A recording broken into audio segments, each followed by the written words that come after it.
चलिए, आज का जो टॉपिक है हमारा, ठीक है।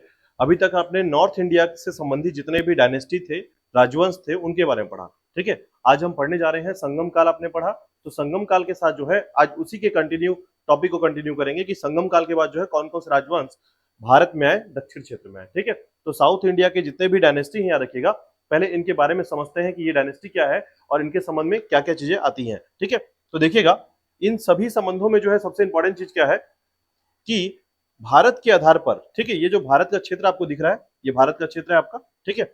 और यहीं पर देखिएगा,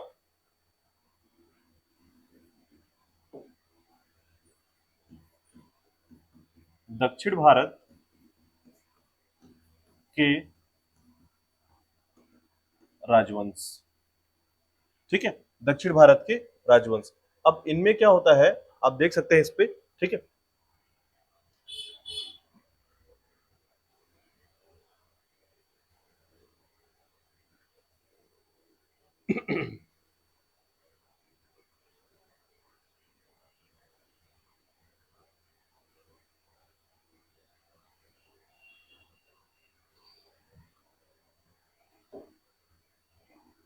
चलिए इस मैप पे थोड़ा समझने की कोशिश करेंगे इस पे।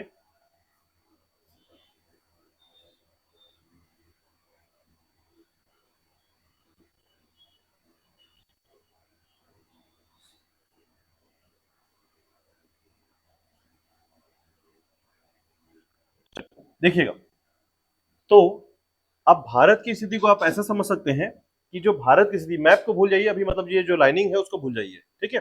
अभी आपको फोकस करना है कि कौन कौन से राजवंश जो है यहाँ पर दक्षिण भारत में थे, ठीक है। तो देखिएगा, अभी तक जो है ना आपने ये बात पढ़ा था कि दक्षिण भारत के जो राजवंश हैं, उन राजवंशों में आपने संगम काल के बारे में पढ़ा था।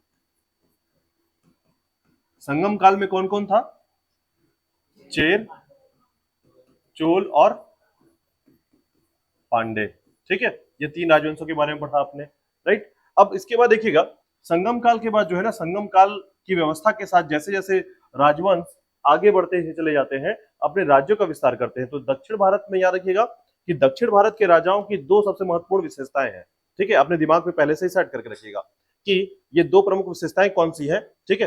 पहली विशेषता यह है कि यहाँ के राजा जो है युद्ध करते थे सिर्फ राज्य के विस्तार के लिए, ठीक है, मतलब अधिक से अधिक राज्य का विस्तार करना चाहते थे। और दूसरा, ये युद्ध करते थे अपनी धार्मिकता को आगे बढ़ाने के लिए, ठीक है। मतलब अगर कोई वैष्णव धर्म का शासक है, यानी वैष्णव धर्म को मानता है, वैष्णव धर्म, ठीक है, तो वो कभी भी शैव धर्म को आगे बढ़ने नहीं देगा, याद रखिएगा। और अगर वो शैव धर्म को मानता है तो वैष्णव धर्म को आगे बढ़ने नहीं देगा। तो इस प्रकार से यहाँ के राजाओं की दो सबसे बड़ी खूबियां थी या फिर विशेषताएं थी, आप कह सकते हैं। एक, युद्ध किस लिए लड़ेंगे? ये राज्य के विस्तार के लिए। और दूसरा, युद्ध क्यों लड़ेंगे? ये धर्म को आगे बढ़ाने के लिए, ठीक है। तो ध्यान रखिएगा।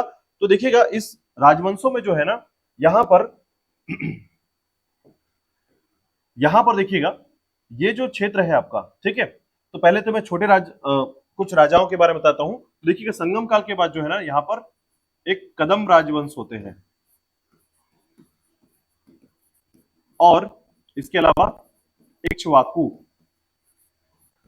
राजवंश, ठीक है।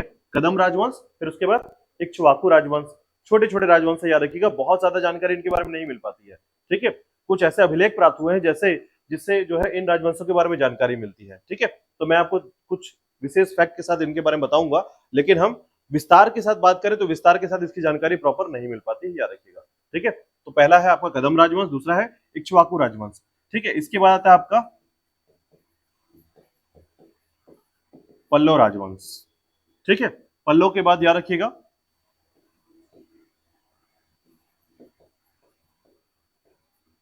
चालुक्य वंश, ठीक है। पल्लव के बाद चालुक्य वंश, और चालुक्य वंश के बाद याद रखिएगा, पहले तो एक बात याद रखिएगा, चालुक्य वंश जो है ना, अलग अलग समय में अलग अलग स्थानों पर शासन करते थे, ठीक है। चालुक्य वंश अलग अलग समय में अलग अलग स्थानों पर शासन करते थे, इसीलिए इनकी तीन शाखाओं के बारे में जानकारी मिलती है, ठीक है। एक है आपका वातापी के चालुक्य या बादामी के चालुक्य, ठीक है। दूसरा है आपका वेंगी के चालुक्य, ठीक है। और तीसरा है आपका कल्याणी के चालुक्य, ठीक है। वातापी, वेंगी और कल्याणी, याद रहेगा। चालुक्य के तीन राजवंश है, याद रखिएगा। अलग अलग समय में ना अलग अलग स्थिति पर जो है इन्होंने शासन किया। तो ये जो है इसलिए जो है चालुक्य के 3 राजवंशों के बारे में आपको पढ़ने को मिलेगा। ठीक है, पहला रहेगा वातापी, कई बार जो है ना वातापी या बादामी दोनों मिलेगा आपको। ठीक है, कहीं पर वातापी नहीं लिखा है तो क्या लिखा मिलेगा, वादामी। ठीक है, तो वातापी और बादामी एक ही जैसा नाम है, याद रखिएगा एक ही नाम है। कहीं पर इतिहास में आपको वातापी मिल सकता है तो कहीं पर बादामी मिलेगा। दूसरा है वेंगी के चालुक्य, ठीक है, और तीसरा है आपका कल्याणी के चालुक्य। अब देखिए इनमें जो है ना इसको हम पश्चिम के चालुक्य भी बोलते हैं। वातापी का और दूसरा नाम भी क्या है, पश्चिम के चालुक्य। और वैसे ही कल्याणी के चालुक्य का नाम क्या है, पश्चिम के चालुक्य। ये दोनों पश्चिम में थे और ये कहां था, पूर्वी। ठीक है, ये वेस्ट साइड के हैं और ये इस साइड के, याद रखिएगा भारत में इस क्षेत्र में आते हैं आपके। ठीक है, तो यहां पर आपको देखने से भी समझ में आ जाएगा। तो देखिएगा मैं लोकेशन आपको बता रहा हूं, लेकिन चालुक्य वंश के बाद याद रखिएगा कि चालुक्य वंश के बाद जो है ना, इसके बाद यहां पर ध्यान दीजिएगा कि वातापी और वेंगी के चालुक्य जो है ना पहले आते हैं। ठीक है, वातापी और वेंगी के चालुक्य पहले आते हैं और उसके बाद जो है याद रखिएगा आपके चोल वंश आ जाता है और उसके बाद जो है क्या आता है, कल्याणी के चालुक्य। ठीक है, तो इनके टाइम जोन जो है अलग अलग है। मैंने बताया अभी आपको कि इनके शासक जो है अलग अलग समय में अलग अलग जगह पर शासन करते थे। ठीक है, इसी कारण से जो है यहाँ पर चालुक्य वंश के साथ जो है अंतिम में जो व्यक्ति या अंतिम में जो वंश आएगा उसे कहेंगे चोल वंश। और ये जो चोल वंश है याद रखिएगा ये मध्यकाल के इतिहास को प्रारंभ करता है। ठीक है, मतलब आज हम पढ़ने वाले हैं, याद रखिएगा कदम राजवंश, इक्ष्वाकु राजवंश और पल्लव राजवंश। फिर चालुक्य राजवंश पढ़ेंगे जिसमें 3 टॉपिक पढ़ेंगे, वातापी के, वेंगी के और कल्याणी के। ठीक है, और अंतिम पढ़ेंगे हम लोग चोल वंश। और इस तरीके से दक्षिण भारत का जो इतिहास है वो समाप्त हो जाएगा। यानी प्राचीन भारत के इतिहास के अंतर्गत जो आप पढ़ रहे हैं, ठीक है, दक्षिण भारत का इतिहास ये कंप्लीट हो जाएगा। ठीक है, और उसके बाद उत्तर भारत का राजवंश जो पढ़ेंगे याद रखिएगा वहां पर हम पढ़ेंगे 2 टॉपिक। कौन कौन से टॉपिक, एक है आपका अभी आपने जो कल कंप्लीट किया है, याद रखिए कल का जो टॉपिक रहा हमारा उसमें आपने कंप्लीट किया है। मैं बस एक बेसिक्स बता दे रहा हूं ताकि आपको ध्यान रहे। ठीक है, उत्तर भारत में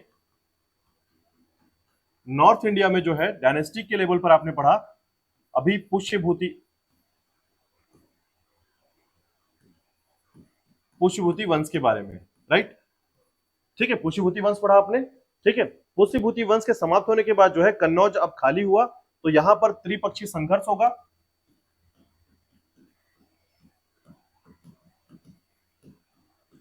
इसके अंतर्गत कौन कौन आता है, पाल,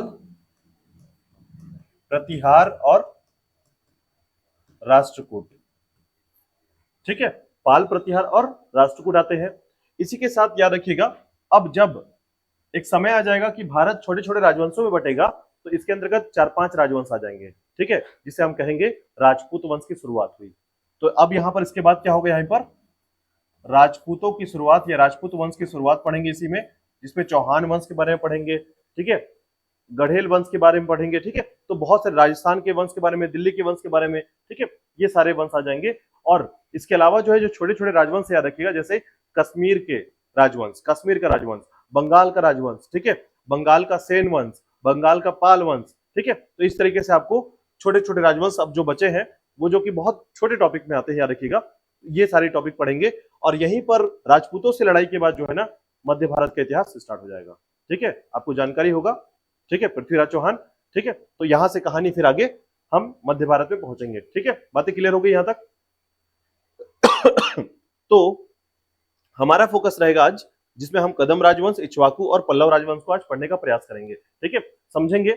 इसमें जो टॉपिक है ना मैं आपको बताता हूं कि आपको देखिए जब इतिहास को पढ़ाया जाता है ना तो कई बार ऐसा होता है कि कुछ बातें हमको समझ में नहीं आती है, क्या हो रहा है, कैसा हो रहा है, कहानी कहां जा रही है, समझ में नहीं आ रहा है। तो यहां पर हमें 2 तरीके का पढ़ना होता है, एक ऐसा जिसमें हम ध्यान लगा पाए और उसको रिवीजन कर पाए, दूसरा हमें क्वेश्चन का पैटर्न समझ के निकालना है इसमें कि किस प्रकार के क्वेश्चन इसमें से निकल कर बाहर आ सकते हैं। ठीक है, तो क्वेश्चन का जो तरीका होगा वो मैं यहाँ पर आपको आज बताने वाला हूँ। कारण क्या है, ये जो राजवंश है ना इनके बारे में पूरी कहानी या पूरी जानकारी नहीं मिल पाती है। ठीक है, क्योंकि इनके अभिलेख बहुत कम है। अभिलेख कम होने के कारण इनके पूरी तरीके से जानकारी बिल्कुल नहीं मिल पाती है, जिसके कारण हमारे पास जो पुराने क्वेश्चन पेपर है या पुराने तरीके के जो पैटर्न है उस पैटर्न से हमको ये ध्यान रखना होगा कि इस राजवंशों से मुख्य तौर पर किस प्रकार क्वेश्चन पूछे जाते हैं। ठीक है, जैसे कुछ मंदिरों का निर्माण इन्होंने कराया है, याद रखिएगा उन मंदिरों के बारे में पूछा जाता है कि इस मंदिर का निर्माण किस शासक ने कराया है।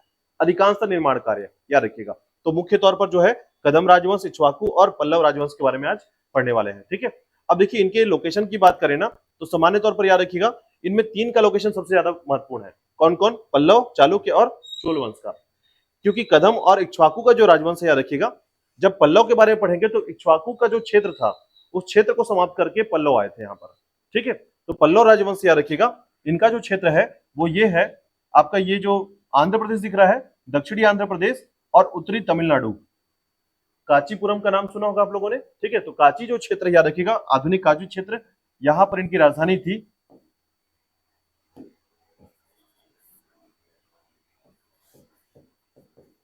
ये पल्लव क्षेत्र है, याद रखिएगा।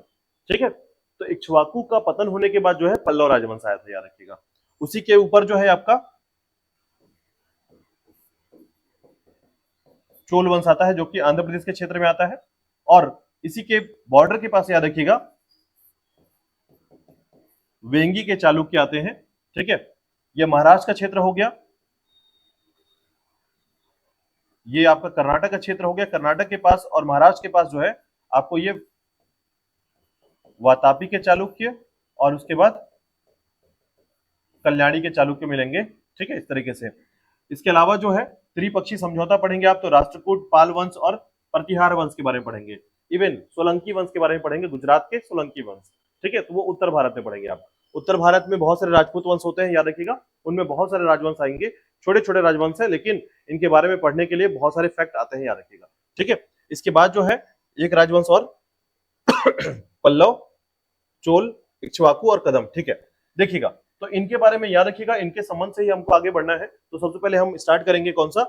कदम राजवंश के बारे में। ठीक है, क्लियर है यहां तक बात? तो देखिए, कदम राजवंश क्यों पढ़ रहे हैं हम लोग यहाँ पर, तो ध्यान रखिएगा, सातवाहन वंश जैसे समाप्त होता है। ठीक है, तो सातवाहन वंश क्या था? सातवाहन वंश जो था, याद रखिएगा, ये उत्तर भारत के वंश में शामिल होता है। क्यों?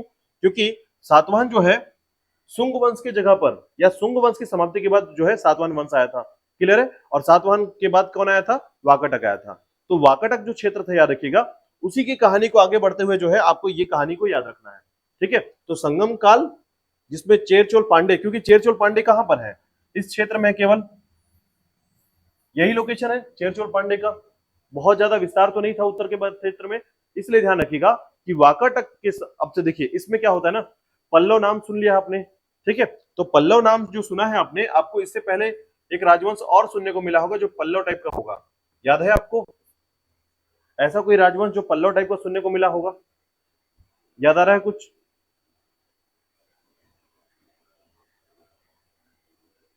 ऐसा कोई राजवंश जिसको आपने इसी तरीके के शब्द में सुना होगा? मैं याद कराता हूं, देखिएगा। याद होगा आपको, आपने विदेशी आक्रमण पढ़ा, तो विदेशी आक्रमण में आपने एक राजवंश पढ़ा था, पार्थियन। पढ़ा था पार्थियन? इसी का नाम मैंने बताया था पहलव, इसे बोलते थे पहलव वंश। ठीक है, याद रखिएगा, पार्थियन को ही पहलव वंश बोलते हैं।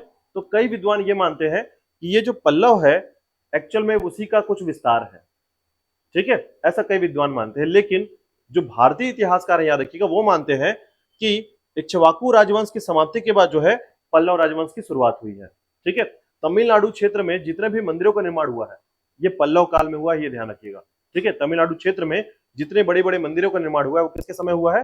पल्लव के समय हुआ है। तो ये जरूर नोट करके रखिएगा कि किस राजवंश के समय जो है अधिकांशतः मंदिरों का निर्माण दक्षिण भारत में हुआ है, तो पल्लव राजवंश के समय हुआ है। ठीक है, तो कदम राजवंश से हम शुरुआत करेंगे और यहां पर उसके कॉन्सेप्ट को समझेंगे। देखिएगा,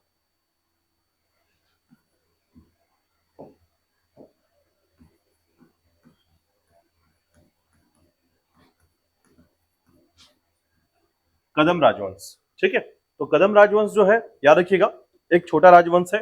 इसके संबंध में आपको याद रखना है कि कदम राजवंश जो है जैसे ही वाकाटक राजवंश समाप्त होता है, ठीक है, उसके बाद जो है कदम राजवंश जो है इसकी शुरुआत मानी जाती है, याद रखिएगा। इसके लिए आपको ध्यान रखना है कि ये राजवंश कहां पर था। ठीक है, तो देखिएगा, चौथी चौथी सदी से छठवीं सदी या शताब्दी, यानी 400 से 600 के मध्य, ठीक है, जिस राजवंश का उदय हुआ, ठीक है, उसे हम कदम राजवंश कहते हैं दक्षिण भारत में। और इसकी जानकारी कहां से मिलती है, तो ध्यान रखिएगा, तालगुंड तालगुंड शिलालेख से जानकारी मिलती है। तालगुंड शिलालेख, याद रखिएगा, ठीक है, उत्तरी कर्नाटक का क्षेत्र है। और ध्यान रखिएगा इनकी जो राजधानी थी या जो क्षेत्र था, ठीक है, उसके लिए आपको थोड़ा सा याद रखना है। ठीक है, तो देखिएगा जब पल्लव का समय आता है, ठीक है, पल्लव तो आखिर आपको जानकारी होगा कि पल्लव की बात कर रहे हैं हम लोग, पार्थियंस वार्थियंस की बात कर रहे हैं। ठीक है, तो याद रखिएगा ये जो समय है, ठीक है, पहले तो इनका क्षेत्र याद रखिएगा, क्षेत्र के हिसाब से तो क्षेत्र जो है उत्तरी कर्नाटक का क्षेत्र है, नॉर्थ कर्नाटक। ठीक है, यहां पर एक नदी है, याद रखिएगा, मालप्रभा। ठीक है, मालप्रभा नदी याद रखिएगा। और तुंगभद्रा का नाम सुना होगा आपने। मालप्रभा और तुंगभद्रा नदी के तटीय क्षेत्रों पर जो है यह विस्तार था, याद रखिएगा। इनके बीच में जो है आपका कदम राजवंश था। ठीक है, मालप्रभा और तुंगभद्रा नदी के मध्य, ठीक है, नदी के मध्य। ठीक है, इसके साथ ही साथ याद रखिएगा ये जो इनका समय है 345 ईस्वी का समय है। ठीक है, 345 ईस्वी एडी, 345 एडी का समय है, याद रखिएगा। अब यहां से देखिएगा कि पल्लव सामंतों को जो है परास्त किसने किया था, तो इसके संस्थापक ने, कदम वंश के जो संस्थापक थे, याद रखिएगा, जिसका नाम है मयूर शर्मन। ठीक है, संस्थापक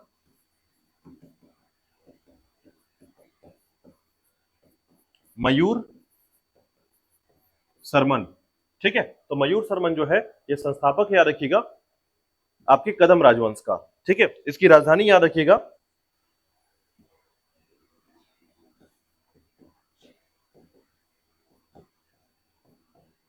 वैजंती।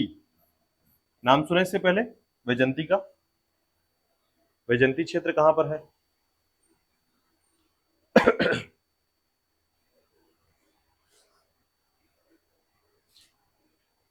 तो याद रखिएगा उत्तरी कर्नाटक क्षेत्र में वैजंती आता है और इस क्षेत्र को जो है वनवासी क्षेत्र कहते हैं, वनवासी। ठीक है, और याद रखिएगा यहां पर एक ये मुख्य राजधानी है, एक उप राजधानी भी हुआ करता था जिसका नाम था पलासिका। ठीक है, इसकी एक उप राजधानी जो है पलासिका है। इसमें आपको सिर्फ 2-3 बातें ध्यान रखना है जो कि मैं आपको याद करा देता हूं। ठीक है, तो याद रखिएगा इसमें सबसे इंपॉर्टेंट चीज क्या है, तो याद रखिएगा इनके कुछ राजाओं का नाम याद रखिएगा, जिनमें 2-3 राजाओं का नाम मैं आपको बताऊंगा फिलहाल जो है। तो सबसे पहला चीज याद रखिएगा कि अगर कदम वंश से कोई क्वेश्चन पूछा जाता है तो वो मुख्य तौर पर सिर्फ 2 ही है, याद रखिएगा। पहला, इनके संबंध में साक्ष्य कौन से मिले हैं, तालकुंड शिलालेख, याद रखिएगा, तालकुंड शिलालेख पहला क्वेश्चन है, ये याद रखिएगा। और दूसरा क्वेश्चन याद रखिएगा शासकों का नाम। ठीक है, तो मुख्य तौर पर इनके कुछ शासक हैं वो थोड़ा सा याद रखिएगा। 3 लोगों का नाम आपको याद रखना है। एक है काकुत्स वर्मन,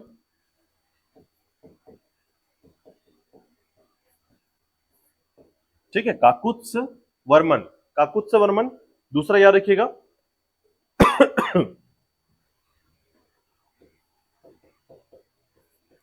भागीरथ रघु, काकुत्स वर्मन, भागीरथ रघु, और इसके बाद जो है शांति वर्मन, कृष्ण वर्मन।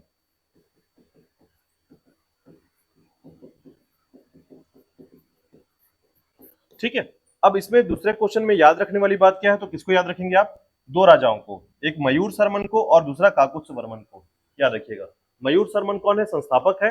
ठीक है, और दूसरा काकुत्स वर्मन की बात की जाएगी तो याद रखिएगा काकुत्स वर्मन जो है सबसे ज्यादा शक्तिशाली शासक था कदम राजवंश का। ठीक है, तो एक बात आप केवल नोट करके लिख लीजिएगा कि सबसे ज्यादा शक्तिशाली और प्रतापी शासक कौन था, तो काकुत्स वर्मन।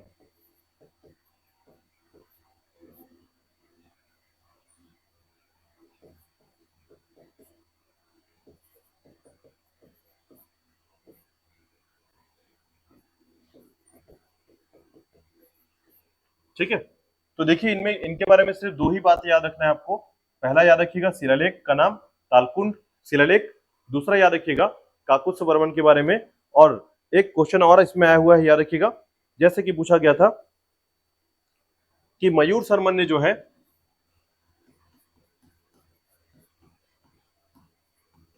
मयूर शर्मन ने 18 अश्वमेध यज्ञ कराया था।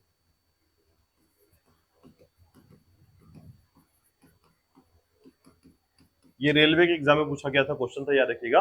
कदम वंश के किस राजा ने 18 अश्वमेध यज्ञ कराया था? तो मयूर शर्मन ने कराया था, याद रखिएगा। ठीक है, तो मयूर शर्मन जो है संस्थापक था, याद रखिए, कदम वंश का। और याद रखिएगा जब आप इसके बारे में पढ़ेंगे, ठीक है, तो यहां से आपको याद रखना हो कि जो वादाबी के चालुक्य थे, पुलकेशिन द्वितीय के बारे में मैंने कल भी बताया था आपको, है ना, जिसने किसको हराया था? हर्षवर्धन को हराया था, कल मैं बताया था आपको। ठीक है, तो याद रखिएगा उसी पुलकेशिन द्वितीय ने क्या किया था? कदम वंश को जो है कमजोर कर दिया था। तो याद रखिएगा इनको समाप्त करने वाले वंश कौन से हैं? चालुक्य वंश। ठीक है, चालुक्य वंश में देखिए, चालुक्य वंश के बारे में मैंने अभी आपको बताया, ये है आपका बादामी के चालुक्य, और ये जो है आपका पल्लव राजवंश है। ठीक है, तो यहां पर याद रखिएगा इस क्षेत्र में जो है ना, इनके मध्य एक लड़ाई होती है, युद्ध होता है। ठीक है, तो उसके संबंध में जो है ना, पल्लव राजवंश को कमजोर करने वाला राजवंश कौन सा है? चालुक्य वंश है। और किसने हराया था? तो पुलकेशिन द्वितीय ने हराया था, याद रखिएगा। ठीक है, चलिए, तो ये आपको याद रखना है कदम राजवंश के बारे में, सिर्फ इतना ही फैक्ट याद रखना है, दो ही क्वेश्चन। पहला, संस्थापक का नाम मयूर शर्मन है। दूसरा याद रखिएगा इसमें मयूर शर्मन ने क्या किया था? 18 अश्वमेध यज्ञ कराया था, ये याद रखिएगा। ठीक है, चलिए, कोई डाउट है तो इससे पूछ लीजिए, कोई क्वेश्चन आ रहा है तो।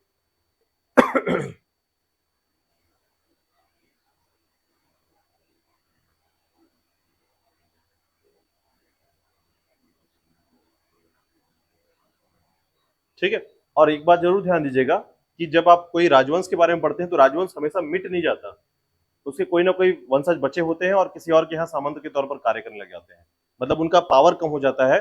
ठीक है, किसी क्षेत्र पे जो क्षत्रिय राज होता है या जिस क्षेत्र में ये शासन कर रहे होते हैं उस क्षेत्र में शासन कमजोर पड़ जाता है। तो वैसे ही कदम राजवंश का क्या हुआ था? शासन कमजोर हो गया था, किसके कारण? चालुक्य वंश के कारण। ठीक है, चलिए, इसके बाद देखिएगा दूसरे नंबर पे आते हैं आंध्र के इक्ष्वाकु वंश। ठीक है,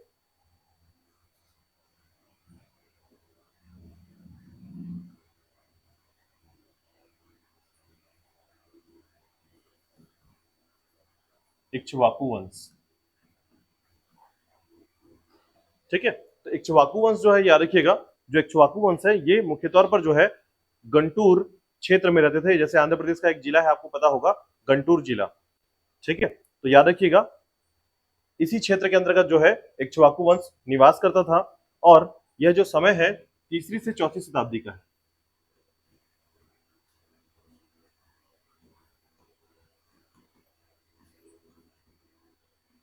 तीसरी से चौथी शताब्दी का शासन व्यवस्था। ठीक है, अब देखिए जैसे ही सातवाहन की शक्ति क्षीण हुई, ठीक है, सातवाहन पढ़ा आपने, तो सातवाहनों की शक्ति क्षीण होने पर जो है जिस राजवंश का उदय हुआ उसे कहा गया है इक्ष्वाकु वंश। तो ध्यान रखिएगा, सातवाहनों की शक्ति या पतन होने के कारण जो है जिस राजवंश की स्थिति शुरू हुई है उसे हम इक्ष्वाकु वंश कहते हैं। इनका क्षेत्र है आंध्र प्रदेश का, इसलिए बोलते हैं ना आंध्रा के सातवाहन। ठीक है, इसलिए कहा जाता है क्योंकि वहां पर आंध्र जो है ना, यहाँ पर सातवाहन वंश जो है धीरे धीरे समाप्त होता है और वहां पर इक्ष्वाकु वंश जो है प्रारंभ होता है। इनका क्षेत्र है कृष्ण गंटूर क्षेत्र, कृष्ण गंटूर क्षेत्र। ठीक है, आंध्र प्रदेश में कृष्ण गंटूर क्षेत्र है। ठीक है, इनकी जो स्थापना हुई है, याद रखिएगा 210 स्थापना 210 ईस्वी के समय हुई है। ठीक है, इसके साथ ही साथ याद रखिएगा इसके संस्थापक कौन है?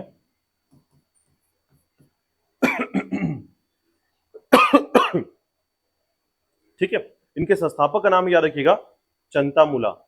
ठीक है, चंतामूला इसके संस्थापक है, इक्ष्वाकु वंश के संस्थापक चंतामूला है। ठीक है, और इसकी राजधानी जो थी, याद रखिएगा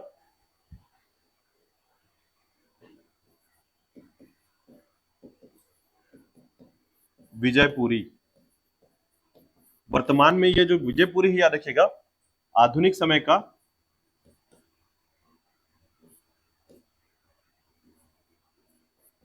नागार्जुन कोंडा। ठीक है, नागार्जुनी कोंडा कहलाता है, याद रखिएगा।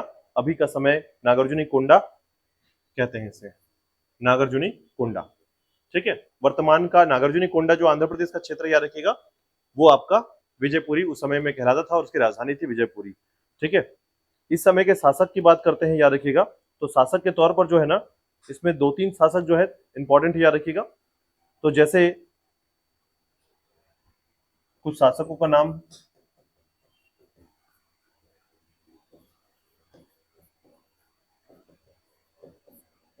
वीर पुष्पदत्त, वीर पुष्पदत्त, ठीक है।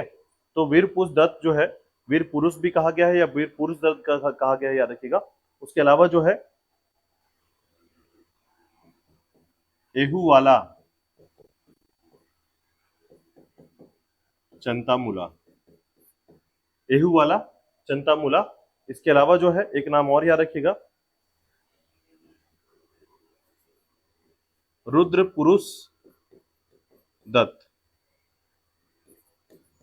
रुद्र पुरुष दत्त, ठीक है। तो ये जो है मुख्य शासकों में सिर्फ आपको एक ही नाम याद रखना है, वो है आपका चंतामूला, ठीक है। अब देखिए इनके बारे में 2-3 बातें मैं बताता हूं आपको। पहला, अब थोड़े फैक्ट्स पर याद रखिएगा, ठीक है। यहीं पर है जो कि आपको याद रखना है, यानी आप ये कह सकते हैं कि मैं फैक्ट आपको अलग करके इसलिए पढ़ा रहा हूं ताकि आप याद रखें कि यही इंपॉर्टेंट है इसमें, ठीक है। इक्ष्वाकु वंश जो है आंध्र प्रदेश का वंश है, और इस समय याद रखिएगा कि चंतामूला ने अश्वमेध यज्ञ और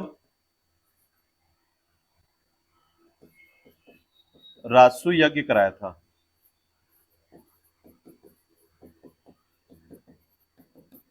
दूसरा याद रखिएगा, वीर पुरुष दत्त जो है, इसने बौद्ध धर्म को संरक्षण दिया था, ठीक है। इसने बौद्ध धर्म को प्रोटेक्ट किया था, याद रखिएगा, अपने क्षेत्र में। इसीलिए जो है नागार्जुनी कोंडा में स्तूप का निर्माण कराया था, नागार्जुनी कोंडा में स्तूप का निर्माण कराया था किसने? वीर पुरुष दत्त ने कराया था, ठीक है।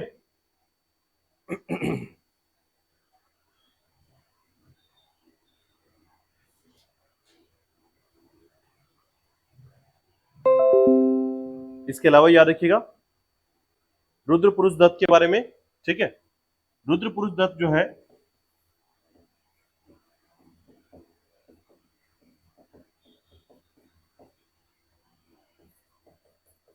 बौद्ध धर्म का विस्तार कराया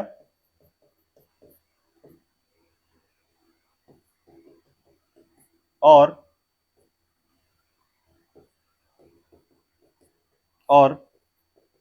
श्रीलंका तक चैत्यों का निर्माण कराया,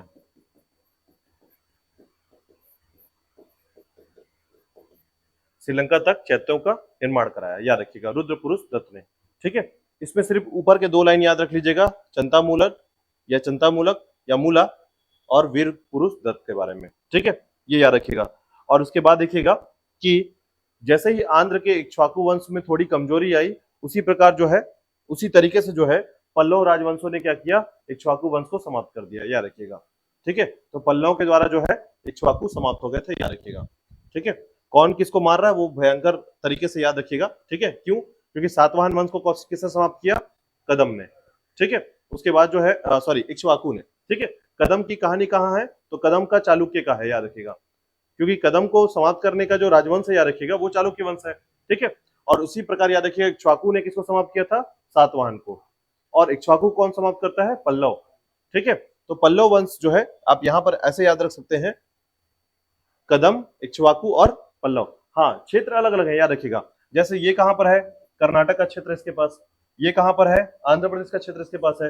पल्लव राजवंश जो है ये भी आंध्र प्रदेश के क्षेत्र में आता है, याद रखिएगा, आंध्र प्रदेश और तमिलनाडु क्षेत्र में आता है, ठीक है। यहां तक क्लियर है या कोई डाउट है? क्लियर कर लीजिए। ये कदम राजवंश है, उसके बाद दूसरे नंबर पे आता है आपका इक्ष्वाकु राजवंश, ठीक है।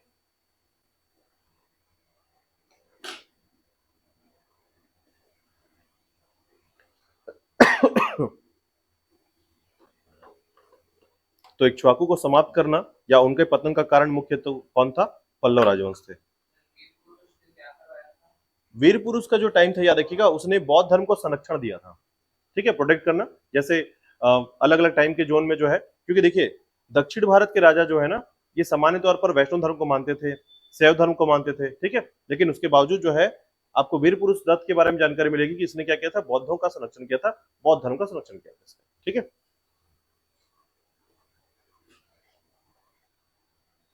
इसके लिए सबसे इंपॉर्टेंट बात यही है, याद रखिएगा, जिसने नागार्जुनी कोंडा में स्तूप का निर्माण कराया था, यही सबसे ज्यादा इंपॉर्टेंट है, ठीक है।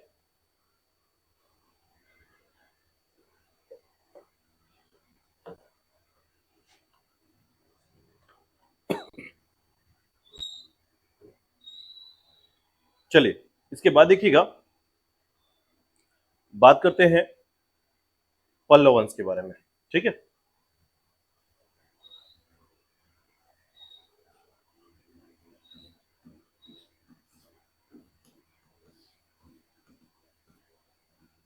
तो मैंने जैसे कि बताया इनकी उत्पत्ति के बारे में,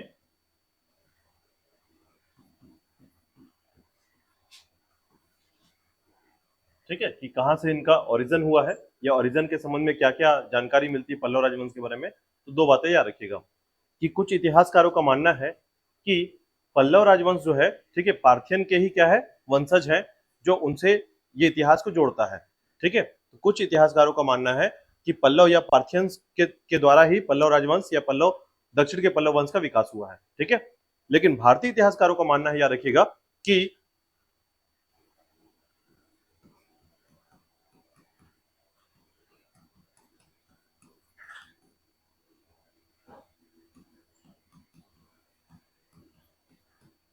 भारतीय इतिहासकारों का मानना है क्या, याद रखिएगा, वाकाटकों की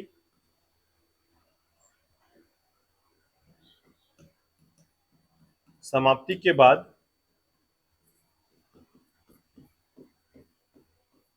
पल्लव राजवंश का उदय हुआ,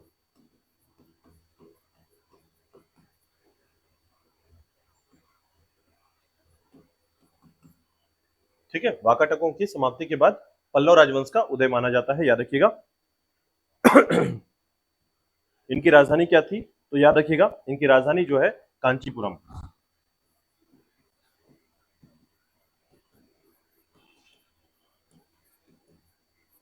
कांचीपुरम जो है इनकी राजधानी रही है, याद रखिएगा। पल्लव राजवंश के बारे में पहले थोड़ा सा प्रारंभिक इतिहास में आपको बताता हूं, ठीक है। तो ये जरूर ध्यान रखिएगा, इसका जो प्रारंभिक इतिहास है, इसके समय में जो है प्रॉपर तरीके से इनकी इतिहास जो है क्रमबद्ध रूप से नहीं प्राप्त होती है, ठीक है। यानी जैसे इनके टाइम जोन को देखेंगे आप, तो तीसरी शताब्दी से जो है इनकी शुरुआत मानी जाती है, ठीक है, तीसरी शताब्दी से इनकी शुरुआत मानी जाती है। लेकिन होता क्या है, होता यह है, याद रखिएगा, कि तीसरी शताब्दी की शुरुआत होने के बावजूद जो है इनके संबंध में शिलालेख प्राप्त नहीं होते हैं, ठीक है।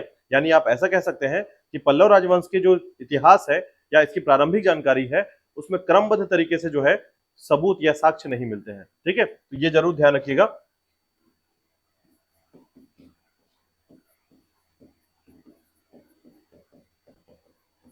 प्रारंभिक इतिहास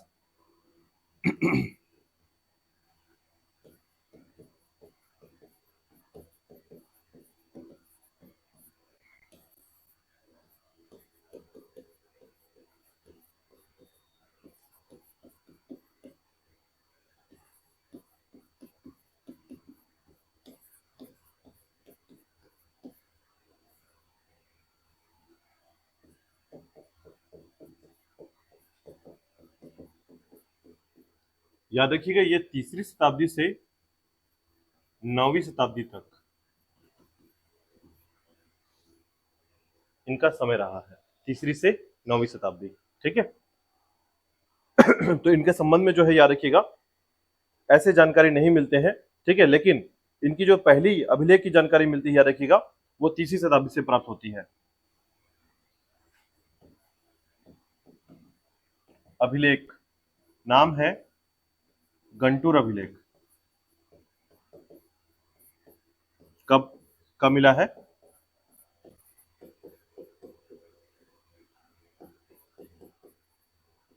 तीसरी शताब्दी का, और इसमें शासक का नाम मिलता है, याद रखिएगा,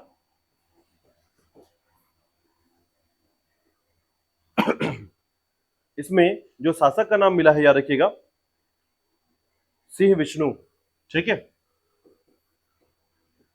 सिंह विष्णु की जानकारी मिलती है किस रूप में, संस्थापक के तौर पर, कि इस राजवंश का संस्थापक कौन है, सिंह विष्णु है, याद रखिएगा। और यही आपको एक्चुअल में याद रखना है, ठीक है।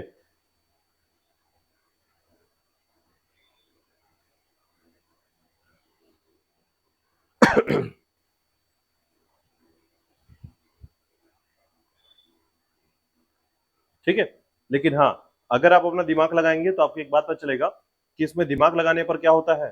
देखिए, जैसे ही श्री विष्णु के बारे में आप पढ़ेंगे ना, तो इसका जो टाइम जो रहा है वो लगभग 500 के आसपास, यानी अगर आप एग्जैक्टली टाइम बोलेंगे तो 556, सॉरी 565 ईस्वी के समय का आसपास की जानकारी मिलती है। यानी ये माना जाता है कि 565 से लगभग 600 ईस्वी के बारे में जानकारी मिलती है श्री विष्णु के बारे में।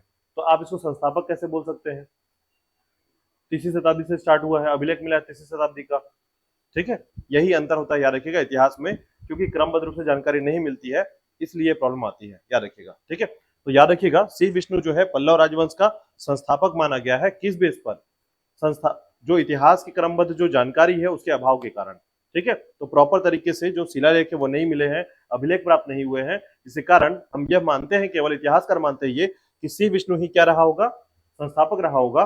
और इसके समय में एक साक्ष्य मिला है, याद रखिएगा, और इस साक्ष्य के अनुसार जो है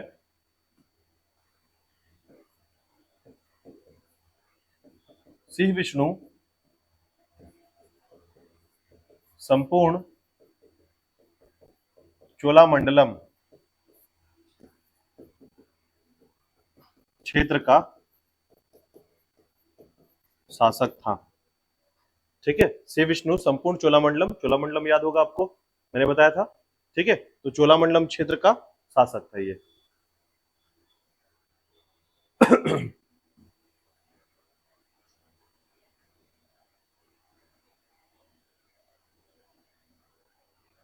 चलिए, इसके बारे में जो है, इसके अन्य शासकों की बात करते हैं, देखिएगा। और इसी के संबंध में हमको याद रखना है कि कांचीपुरम में जो है ना, सी वर्मन के बारे में सबसे पहले साक्ष्य मिलता है, वर्मन के बारे में। इसी की शाखा से निकलकर कौन आता है, सी विष्णु, ठीक है, जिसके संबंध से जो है हमें अभिलेख मिलना प्राप्त होते हैं, याद रखिएगा, ठीक है। तो आप ये मान के चलेंगे कि पल्लव वंश के संस्थापक का नाम क्या है, सी विष्णु, ठीक है, याद रखिएगा। चलिए, अब इसके बाद देखिएगा, अब यहीं से हम लोग जो है इसको पढ़ने का प्रयास करेंगे। और इसके लिए जो है आप ये बात समझिएगा, इसका जो क्षेत्र है, पल्लव राजवंश का जो क्षेत्र है, ये है आपका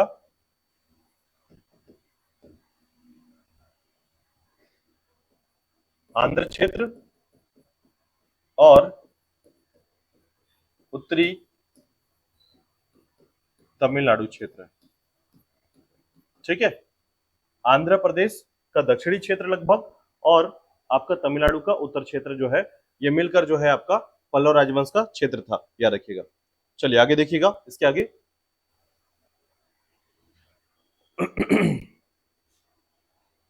तो देखिएगा, सबसे पहले बात करेंगे अन्य शासकों के तौर पर श्री विष्णु के बारे में। सबसे पहले देखिएगा,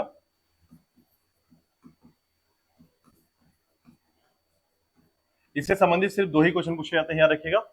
पल्लव राजवंश से संबंधित दो ही क्वेश्चन सबसे महत्वपूर्ण है, ठीक है।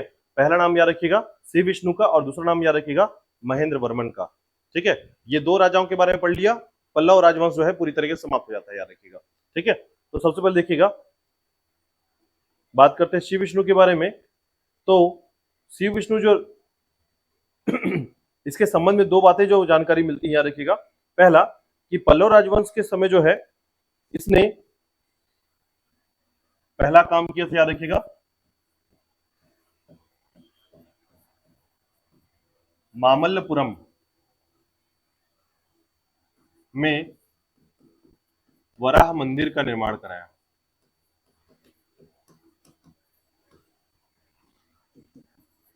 मामल्लपुरम में वराह मंदिर का निर्माण कराया था, याद रखिएगा। और दूसरा एक इंपॉर्टेंट बात याद रखिएगा इसके संबंध में, इसके दरबार में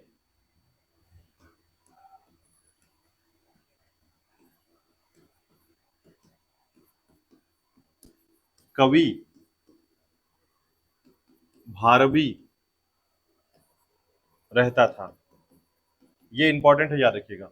इसके दरबार में कवि भारवी रहता था, और इसकी एक रचना है, याद रखिएगा। भारवी की एक रचना है किरात जूर्नियम। किरात जूर्नियम, ठीक है, भारवी की रचना है, याद रखिएगा, किरात जूर्नियम। ये लेखक है, ठीक है। तो ये जरूर याद रखिएगा। इसके संबंध में सिर्फ दो ही लाइन आपको याद रखना है। पहला, मामल्लपुरम में क्या किया था, वराह मंदिर का निर्माण कराया था। और दूसरा, इसके दरबार में जो है भारवी नामक लेखक या कवि निवास करता था, रहता था, ठीक है। जो किरात जूर्नियम जो है इस रचना की रचनाकार है, ठीक है। चलिए नेक्स्ट देखिएगा, महेंद्र वर्मन प्रथम।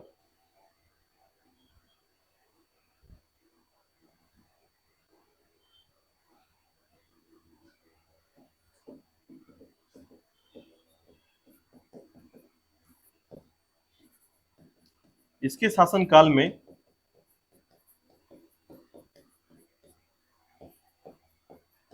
पल्लव एवं चालुक्य के मध्य संघर्ष प्रारंभ हुआ।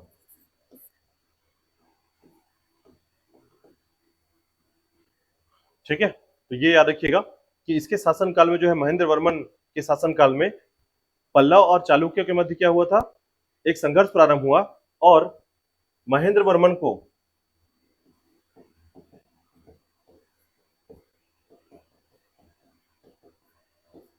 किसने, चालुक्य वंश के पुलकेशिन द्वितीय ने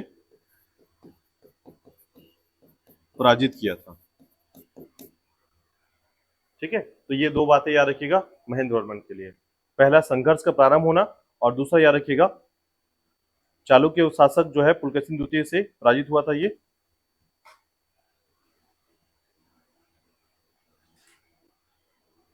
ठीक है, तो महेंद्र वर्मन जो है इसके बारे में मैंने आपको पहले ही बताया है, याद रखिएगा। ठीक है, कि दो व्यक्तियों में सबसे महत्वपूर्ण व्यक्ति कौन है, महेंद्र वर्मन है। ठीक है, एक प्रकार से ये भी क्या था, एक लेखक था, रचनाकार था। ठीक है, तो इसकी एक रचना याद रखिएगा, रचना महेंद्र वर्मन की एक रचना है, याद रखिएगा। ठीक है, इस रचना का नाम है, याद रखिएगा, मत विलास प्रहसन।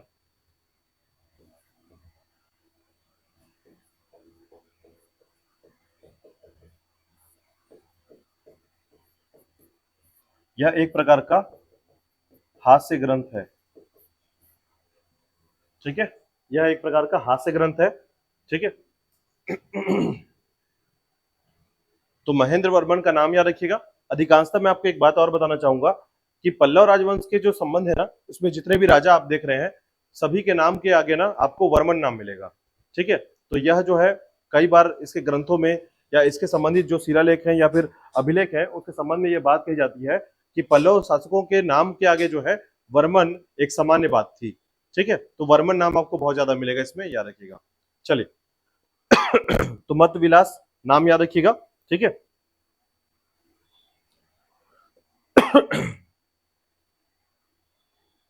अब देखिए इसके संबंध में एक और जानकारी मिलती, जैसे उसके में क्या थे, भारवी कवि थे, रचनाकार।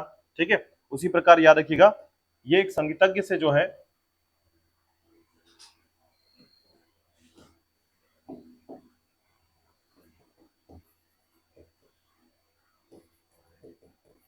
संगीत शिक्षा ग्रहण की थी। ठीक है, महेंद्र वर्मन ने क्या किया था, प्रथम ने संगीत शिक्षा ग्रहण किया था, और किससे किया था, याद रखिएगा इनके गुरु का नाम जो है, ठीक है, रुद्राचार्य।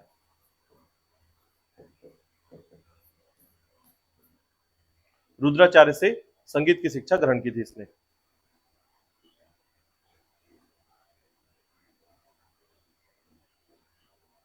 ठीक है, और एक महत्वपूर्ण बात याद रखिएगा महेंद्र वर्मन के लिए, याद रखिएगा इसने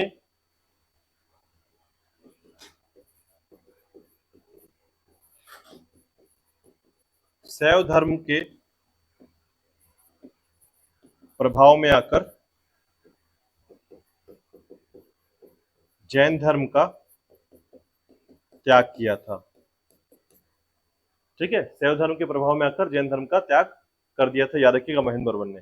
ठीक है, तो ये जो किसके प्रभाव में आकर, शैव धर्म के। तो शैव धर्म को बताने वाला कोई तो व्यक्ति होगा, जैसे हमने अभी तक देखा है कि कोई वेनसांग के सहयोग में आ रहा है। ठीक है, कोई फाहियान में आ रहा है, कोई सिंह में आ रहा है। तो इसके कारण जो है लोग क्या करते हैं, बौद्ध धर्म को ज्वाइन कर रहे थे, है ना। तो यहीं पर याद रखिएगा एक शैव संत है अय्यर, नाम है अय्यर। ठीक है, उनके प्रभाव में आकर जो है इन्होंने क्या किया था, जैन धर्म का त्याग किया और शैव धर्म को ले लिया था। ठीक है, तो संत का नाम याद रख लीजिएगा, संत शैव अय्यर।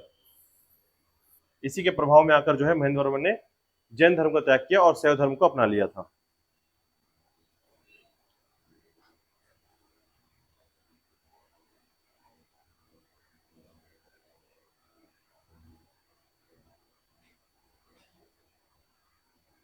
ठीक है, तो अब जब देखिएगा इसके बाद क्या हुआ, किसने किसको हराया, याद हुआ आपको थोड़ा सा। महेंद्र वर्मन को किसने हरा दिया है, पुलकेशिन द्वितीय ने हरा दिया है। अब इसका जो वंशज आएगा महेंद्र वर्मन का, वो अपना बदला लेगा। ठीक है, तो उसने याद रखिएगा नरसिंह वर्मन नेक्स्ट है आपका, नरसिंह वर्मन। ठीक है, तो याद रखिएगा इसके संबंध में पुलकेशिन द्वितीय को पराजित किया नरसिंह वर्मन ने। ठीक है, चालुक्य वंश के शासक पुलकेशिन द्वितीय को पराजित किया इसने, और साथ ही साथ याद रखिएगा पराजित तो किया ही किया, उसके अलावा जो है वातापी कोंड। ठीक है, वातापी कोंड जो है एक प्रकार की उपाधि है, याद रखिएगा। वातापी को मारेंगे तो वातापी कोंड। ठीक है, और उसी प्रकार जो है महामल्ल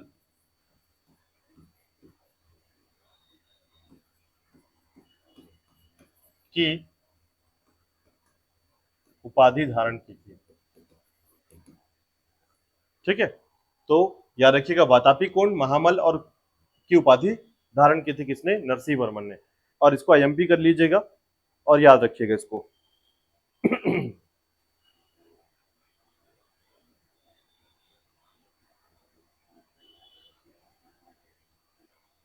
ठीक है, तो ये याद रखिएगा।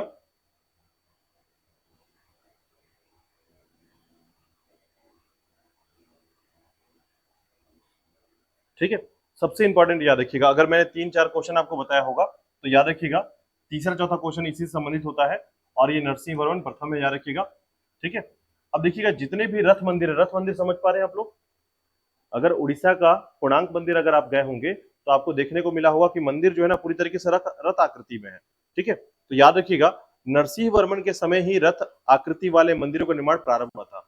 यानी भारत की शैली तरीके में जो है रथ वाले जो मंदिर है, इस प्रकार की जो शैली है रथ शैली,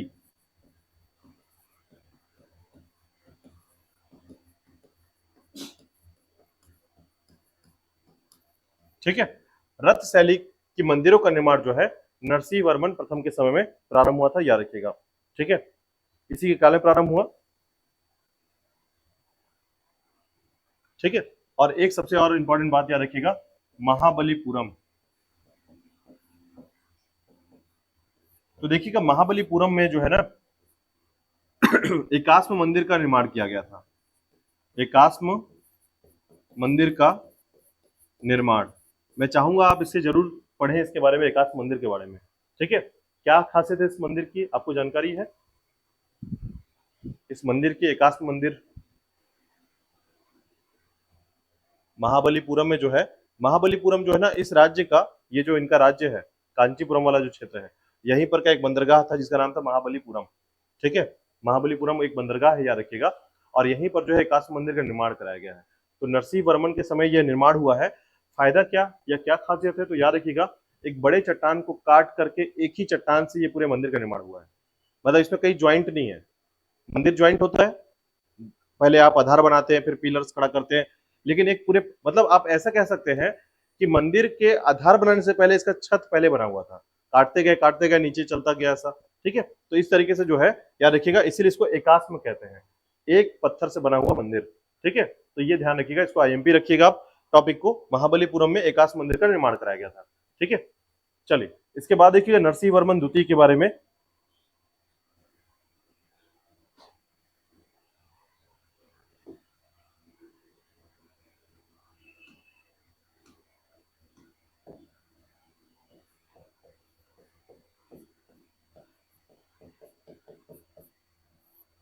नरसिंह वर्मन द्वितीय, याद रखिएगा नरसिंह वर्मन द्वितीय जो है ना लगभग इसका समय जो है 700 से 728 का समय है, याद रखिएगा।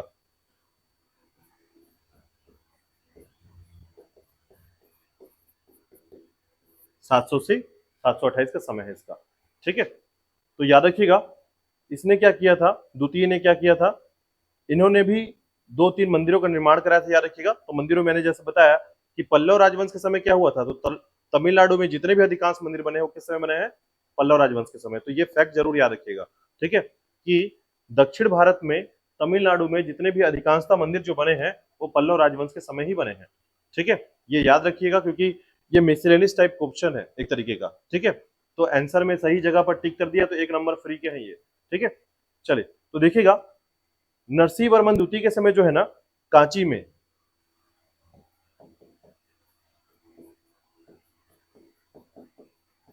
कैलाश मंदिर का निर्माण हुआ था।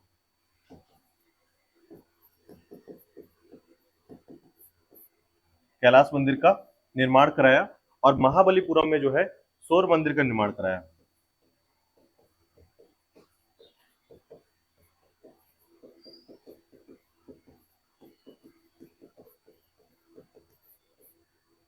ठीक है, कांची में कैलाश मंदिर और महाबलीपुरम में सौर मंदिर का निर्माण कराया, याद रखिएगा सौर मंदिर।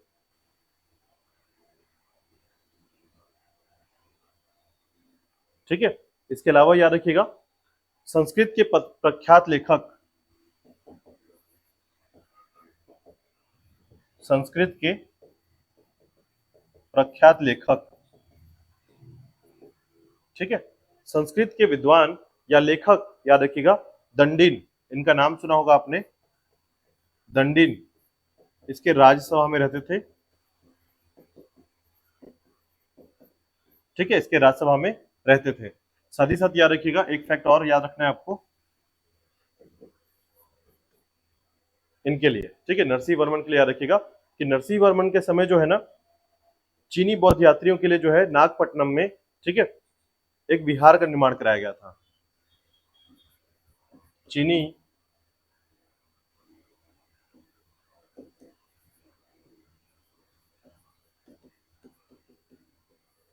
यात्री के लिए नागपट्टनम में बौद्ध विहार का निर्माण।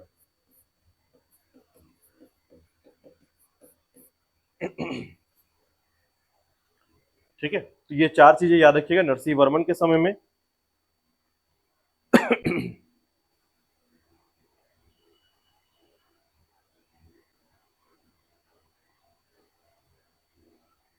चलिए अन्य शासकों को देखिएगा आप। इसके बाद कुछ छोटे छोटे शासकों जिनके एक आध दो काम हुए मुख्य तौर पर, इतना आपको याद रखना है। पहले श्री विष्णु को याद रखिएगा, दूसरा महेंद्र वर्मन को याद रखिएगा, नरसिंह वर्मन प्रथम और नरसिंह वर्मन द्वितीय को याद रखिएगा। ठीक है, चलिए देखिएगा अन्य शासकों में जो है नाम आता है नंदी वर्मन द्वितीय, ठीक है, और नंदी वर्मन तृतीय। तो ये 2 लोगों को याद रखना है, नंदी वर्मन द्वितीय और तृतीय को देखिएगा। चले आगे देखिएगा,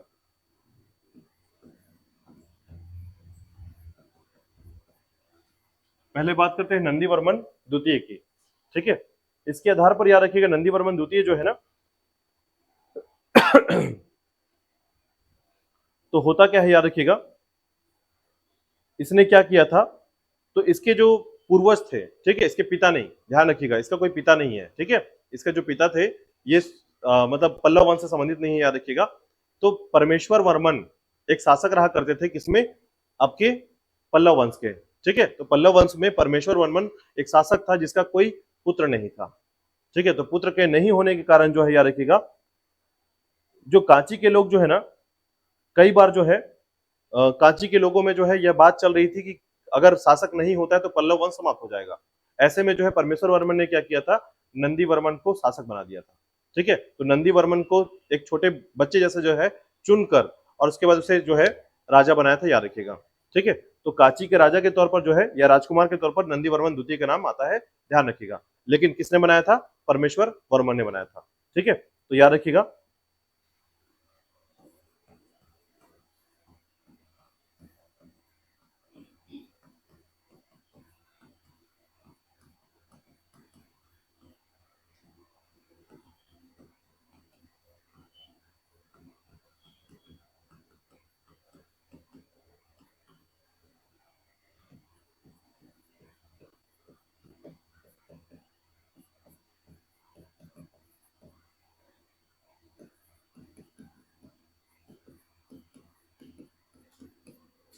ठीक है, तो वैध संतान नहीं था, जिसके कारण नंदी वर्मन द्वितीय को जो है शासक बनाया गया। तो जब ये शासक बना, याद रखिएगा, इसने 2 मंदिरों की स्थापना कराई कांची में। ठीक है,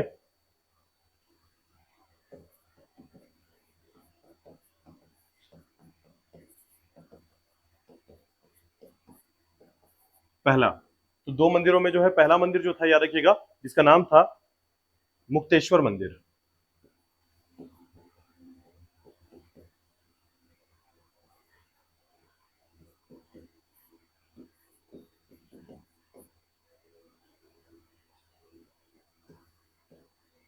मुक्तेश्वर मंदिर। ठीक है, तो मुक्तेश्वर मंदिर का निर्माण कराया, और दूसरा एक मंदिर और है, याद रखिएगा, जिसका निर्माण कराया था इसने, नाम है बैकुंठ पेरुमल मंदिर।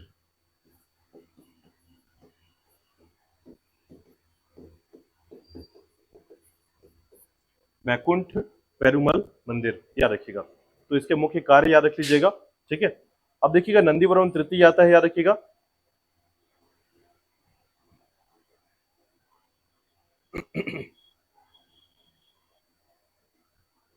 ठीक है, तो इसके बाद आता है आपका नंदी वर्मन तृतीय।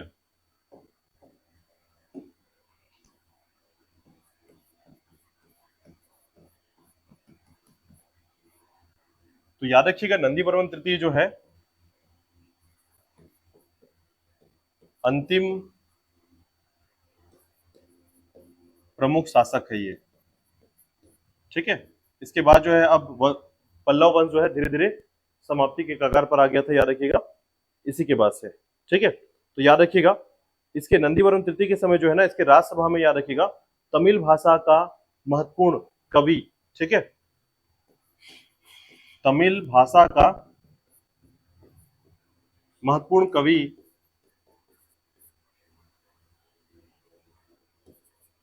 पेरुंद देव, ठीक है, पेरुंद देव, याद रखिएगा, पेरुंद देव जो है निवास करता था इसके राज्यसभा में। ठीक है, तो पेरुंद देव का नाम मत भूलिएगा। जितने भी मैं अलग से भारवी का नाम बताया मैंने आपको, ठीक है, जितने भी नाम बताए हैं, खासकर अलग से जो कवि के नाम बताए हैं, वो जरूर ध्यान दीजिएगा। ठीक है, तो पेरुंद देव जो है निवास करता था। ठीक है, और पेरुंद देव ने जो है भारत वेणसा, भारत वेणसा नामक ग्रंथ लिखा है। भारत वेणसा, ठीक है, भारत वेणसा नामक ग्रंथ लिखा है, याद रखिएगा।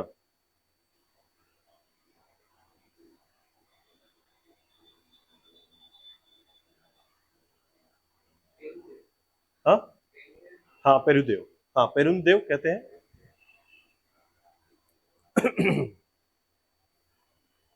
ठीक है, तो याद रखिएगा, इसी के समय पल्लव वंश के समय ही, याद रखिएगा, 2 नए, ठीक है, धर्म के उपासकों का जन्म होता है। यानी पल्लव वंश के समय ही, याद रखिएगा, मैं कुछ फैक्ट्स आपको पल्लव वंश के संबंध में बता रहा हूं। यहां से पल्लव वंश के शासकों की कहानी समाप्त हो जाती है, याद रखिएगा। पल्लव वंश के बारे में एक बात याद रखिएगा कि पल्लव कालीन शासकों के समय जो है अलवार और नैनार, ये 2 प्रकार के ना भक्त हैं, याद रखिएगा, अलवार भक्त और नैनार भक्त। बहुत बार एग्जाम में पूछा गया, याद रखिएगा। अलवार भक्त क्या होते हैं? तो याद रखिएगा, जो विष्णु उपासक हैं,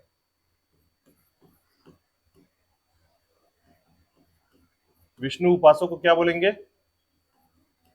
अलवार भक्त। ठीक है, अलवार, याद रखिएगा। और वही शैव भक्त वाले को क्या बोलेंगे? नैनार। तो इसका ओवरऑल कॉन्सेप्ट क्या है, याद रखिएगा कि पल्लव राजवंश के समय ही वंशों के आधार पर, ठीक है, या धर्मों को मानने वाले के आधार पर जो है दो नए धर्म या दो नए संगठन का जन्म होता है। एक है अलवार और दूसरा है नैनार। ठीक है, अलवार और नैनार बहुत बार आपके सेंट्रल गवर्नमेंट के एग्जाम में ज्यादातर पूछे जाते हैं ऐसे क्वेश्चन। ठीक है, अलवार और नैनार के बारे में, क्योंकि आगे जाकर आप पढ़ेंगे अलवार और नैनार के बारे में, तो आपको याद रखना होगा इसको।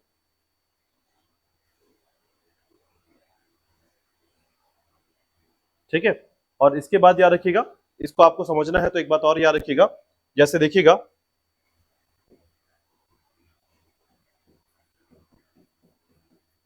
भारत में मंदिर कला शैली का विकास। तो देखिए सामान्य तौर पर एक बात समझिएगा कि जैसे ये हमारा भारत है,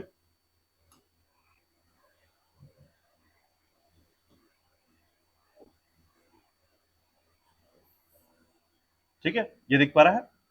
तो देखिएगा यहां पर जो है ना, इस हिस्से को, इस हिस्से में जो मंदिर का निर्माण होगा, याद रखिएगा इस हिस्से में, ठीक है, इस हिस्से में मंदिर का जो निर्माण होगा उसकी शैली जो होती है उसे कहते हैं हम लोग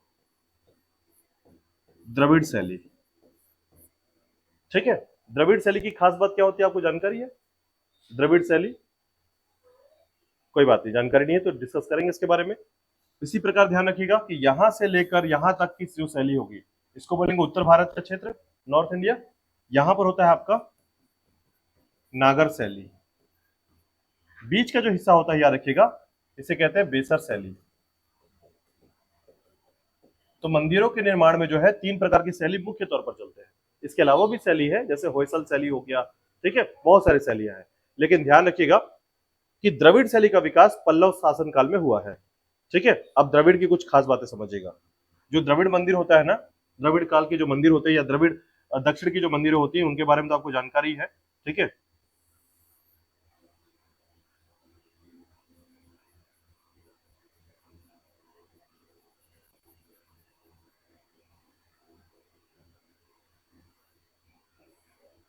कुछ इस प्रकार से निर्माण होता है मंदिरों का।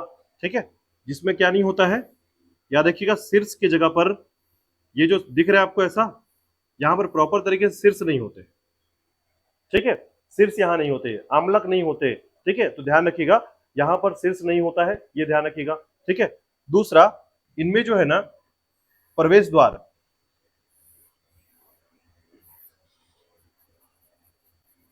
आपको प्रवेश द्वार जो है इसके बारे में सुना होगा आपने कि उत्तर भारत में जो मंदिरों का निर्माण होता है उसमें प्रवेश द्वार जो है जीरो नहीं होता है।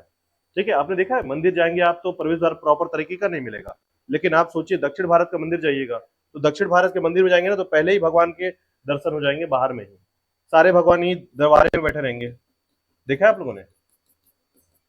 हनुमान जी को बाहर रख देंगे, ठीक है, सारी माताओं को बाहर रख देंगे, विभिन्न देवी देवताओं को बाहर रख देंगे। ठीक है, फिर आप एंट्री करेंगे यहाँ से, तो ये जो एंट्री है उस एंट्री के बाद ये वाला जो जगह याद रखिएगा। ठीक है, इसी के आगे जो है यहाँ पर ऐसा एक एरिया बनेगा जिसको बोलते हैं मंडप, जहां पर हवन होता है, मंडप। ठीक है, इसके बाद ये वाला जो हिस्सा होता है बोलते हैं इसको गर्भगृह। ठीक है, तो ऐसे हर मंदिरों के नाम होते हैं, मंदिरों के अंतर्गत जितने पार्ट होते हैं उनके सबके नाम होते हैं। ठीक है, इसी के चारों तरफ जो है ना यहाँ पर इस तरीके से पथ प्रदक्षिणा होता है, घूमने के लिए आपने देखा होगा बाहर की ओर बनाया हुआ पद प्रदक्षिणा कहलाता है ये। ठीक है, तो ये जो तैयार हुआ शैली है ये कौन से काल का है? पल्लव।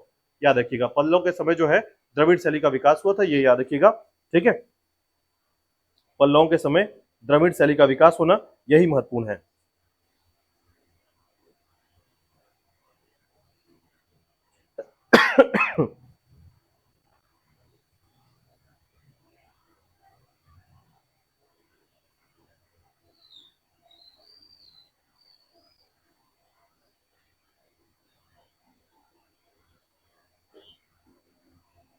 तो इतना याद रखिएगा पल्लव राजवंशों के बारे में। ठीक है, बाकी मंदिरों के बारे में मैंने आपको बता दिया है, याद रखिएगा।